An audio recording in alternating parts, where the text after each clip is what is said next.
सोर सोर क'क्राझाराव थांनो रेडि जा नै जोंना बासआ सौफैबायानो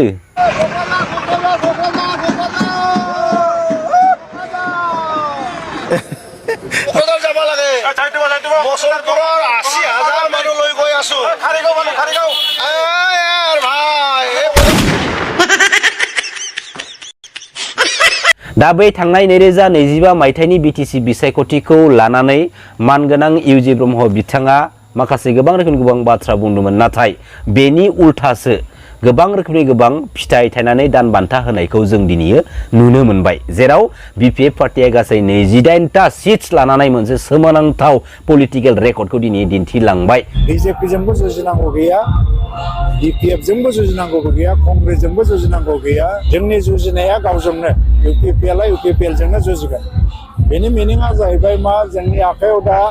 21टा सिट जों जुदि देरहानानै दंबा बेखौ 25टा खालामनायनि जुजिगोन आरो जों दा 25टा देरहाखानानै दंबा बेखौ 30टा खालामनायनि जुजिगोन मोनसे बाथ्राया जाहैबाय मा थांनाय 2025 बिटिसि बिसायख'थियाव जेरैबायदि सिट लानानै इउपिपिएल पार्टिया देरहासार जानो हाथारनांगौमोन बेखिनि सिट्सखौ बिसोरो मोननो हादिया दा दिनै बर' हारिनि माहारियारि आफाद बायदिया थोंजोङै माबा मोनसे पलिटिकेल पार्टिखौ पलिटिकेलि सापर्टिं होनायनि उनावहायबो दिनै जेरैबायदि सिट्सफोरखौ लानानै देरहासार जानानै रायजो राजानि सिगाङाव दिन्थिनो हानांगौमोन बेनिफ्राय गोबां गाहाय थाखोआव सिट्स लानानै देरहानानै रायजो राजानि सिगाङाव उल्थायै दिन्थिनाय माखासे नुथायखौ जों नुनो मोनदों दा बे बिथिंखौ जों रिलेटेड खालामनानै जों जुदि बाथ्रा बुंनो थाङोब्ला बेखौनो बुंबोबाय थादों जे थांनाय 17 इयार्सआव जेब्ला मानगोनां हाग्रामा महिलारी सारा बिटिसि काउन्सिल गभर्नमेन्टखौ सालायबोबाय थादोंमोन आरो बै थांनाय 17 इयार्सआव मानगोनां हाग्रामा महिलारी सारा गावनि पलिटिकेल केरियारखौ गोख्रों खालामनांगौनि थाखाय गावनि बे बिपिएफ हान्जानि पलिटिकेल केरियारखौ गोख्रों खालामनांगौनि थाखाय बर' माहारिनि बिखायाव जेसेबांखिनि माहारियारि आफादफोर दङ बै माहारियारि आफादफोरखौ लोगोसे बै माहारियारि आफादफोरनि बै माखासे गोख्रों बिबानगिरिफोरखौ मालाबाबो पलिटिकेलि बाहायबोआखैमोन आरो बाहायबोनायनि मालाबाबो बिथाङा सानफोफेराखैमोन नाथाय मानगोनां हाग्रामा महिलारी सारा गावनि बे थांनाय 17 इयार्स बिटिसि काउन्सिल गभर्नमेन्ट दैदेननायनि समाव जेरैबायदि अनसुंथाइ होनांगौ जेरैबायदि हेफाजाब होबोनांगौ बेखिनिखौ हास्लाबाखैब्लाबो जाखिनि माने होनो हाथावना अबस्थायाव दं बेखिनि सुबिदाखौ मानगोनां हाग्रामा महिलारी सारा होबोबाय थाखादों नाथाय जों नुनो मोनदों जे मानगोनां हाग्रामा महिलारी सारनि अर्थात बिपिएफ पार्टिनि माखासे पलिटिकेल रुलिं सिस्टेमफोरखौ पलिटिकेल माखासे सिस्टेमफोरखौ डिस्ट्रय खालामनो थाखाय स्पेशली माने जों मिथिनाय बायदिब्ला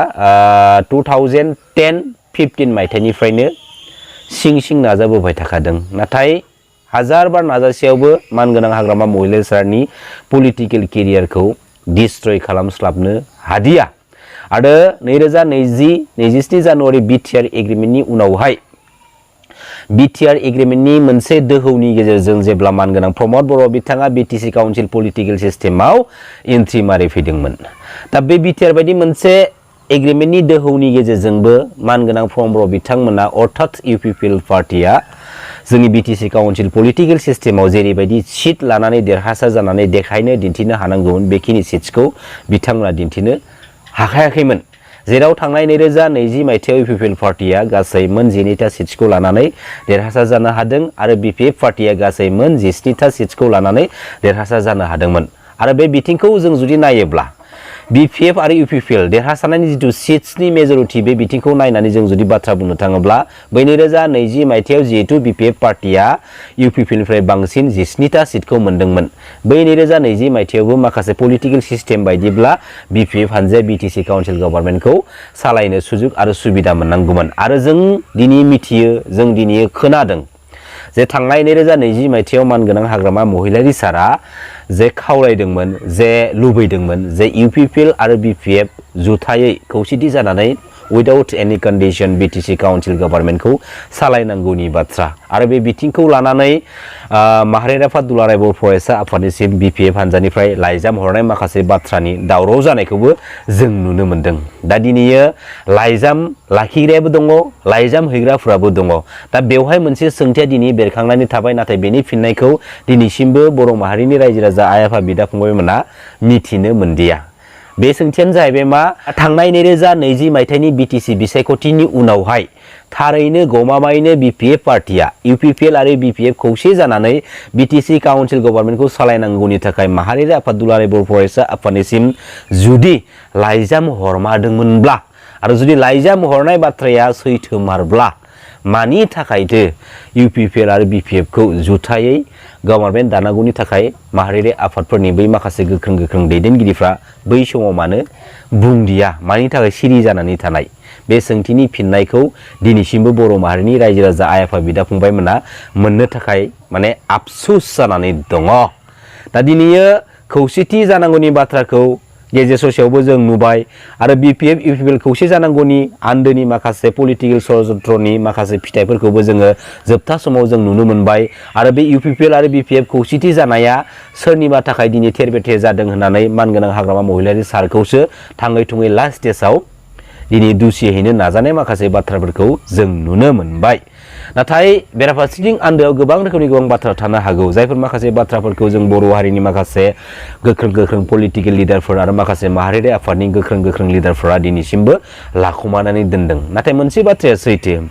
जाय सुबुङा सैथो लामायाव स्टेन्ड खालामगोन बियो गोबां रोखोमनि गोबां माने प्रब्लेम फेस खालामलांनोबो गोनां जानो हानाय आरो जाय सुबुङा नंखाय लामायाव स्टेन्ड खालामनानै लामा हान्थियो बेहा जेबो टेनसन गैया, नाथाय बिनि लामाया दिनै नङा गाबोन नङा थुंगेहैनायनि लामा, बेयो 100% सैथो आरो रियेलिटि सैथो लामायाव थाग्रा सासे सुबुंनि लामाया जेब्लाबो जोबनो गैया,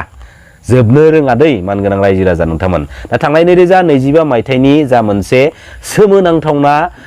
जा रिजाल्टखौ बिपिएफ हानजाया अल ओभार इन्डिया पलिटिकेल सिस्टेमाव दिन्थिनानै गालांनो हाबाय,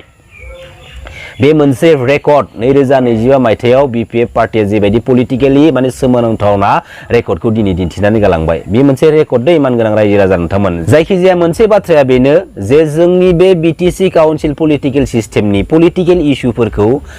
जोङो पार्सनेलि इस्यु खालामनानै जेबो मुलाम्फा गैया आरो जायफोर बर' फिसाफ्रा पलिटिकेल इस्युखौ पार्सनेल इस्यु खालामनो नाजागोन बेनि फिथाइखौ बिसोरो मोनगोन। लोगोसे अहंकार गोसोनि गोसोम गोसोनि माखासे मानसिफोरा बेफोरबायदिनो जोंनि गेजेराव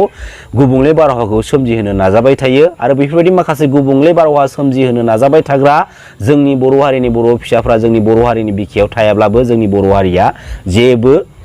लस जाया, जेबो खहा जाया। नंगौ ना मानव गेदेर रायजो राजा आइ आफा बिदा फंबायमोन, गोजोन्थों, खुलुमबाय, जय बर' हारिनि, जय बर' बिमानि।